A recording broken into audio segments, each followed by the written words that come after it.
പർച്ചേസിന് വന്നതാണോ? അതെ. കൂപ്പൺ കിട്ടിയോ? ഇതല്ലേ? ഷോപ്പിങ്ങിന് പോയതാണോ? അതെ. കൂപ്പൺ കിട്ടിയോ? ഇല്ല. ഇനിയുള്ള പർച്ചേസിന് ഓരോ കൂപ്പണും ചോദിച്ചു വാങ്ങണം. സമ്മാന കൂപ്പൺ ഉണ്ടോ? ഉണ്ടല്ലോ. പർച്ചേസ് ചെയ്യുന്ന എല്ലാവർക്കും ഞങ്ങൾ സമ്മാന കൂപ്പൺ കൊടുക്കുന്നുണ്ട്. സമ്മാന കൂപ്പൺ ഉണ്ടോ? ഉണ്ട്, ചോദിക്കാൻ പഠിക്കണ്ട. വാങ്ങിച്ചു. കൂപ്പൺ എന്ത് കൂപ്പൺ? വ്യാപാര വ്യവസായന്റെ സമ്മാന കൂപ്പണാണ്. എല്ലാ കടയിലും ഉണ്ടാവും. എല്ലാ കടയിലും സാധനം വാങ്ങും, ഉറപ്പായിട്ട് കൂപ്പൺ. ഓക്കെ, ഇതിലൊരു കൂപ്പൺ ഉണ്ട്, സമ്മാന കൂപ്പൺ ഉണ്ട്.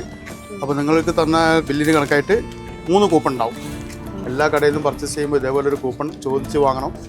കേരള വ്യാപാര വ്യവസായം DTPC സംയുക്തമായിട്ട് നടത്തുന്ന 6 മാസക്കാലത്തേക്കുള്ള ഒരു ഉത്സവമാണ്. മഹോത്സവമാക്കി മാറ്റണം. നിങ്ങൾ എല്ലാ കടയിൽ നിന്നും പർച്ചേസ് ചെയ്യുമ്പോൾ അത് ചോദിച്ച് വാങ്ങാം. ഓക്കെ, ഏതെടുത്താലും ഉണ്ടോ? ഏത് സാധനം എടുത്താലും അതിനൊരു കൂപ്പൺ ഉണ്ടാവും. കേരള വ്യാപാരി വ്യവസായി ഏകോപന സമിതി വയനാട് ജില്ലാ കമ്മിറ്റിയും DTPCയും സംയുക്തമായി നടത്തുന്ന വയനാട് ഫെസ്റ്റ് 2K25ന്റെ ഭാഗമായുള്ള സമ്മാന കൂപ്പണുകൾ ഓരോ പർച്ചേസിന്റെ കൂടെയും ചോദിച്ചു വാങ്ങുക. കൈനിറയെ സമ്മാനങ്ങൾ നേടാനുള്ള ഈ സുവർണാവസരം പ്രയോജനപ്പെടുത്തുക.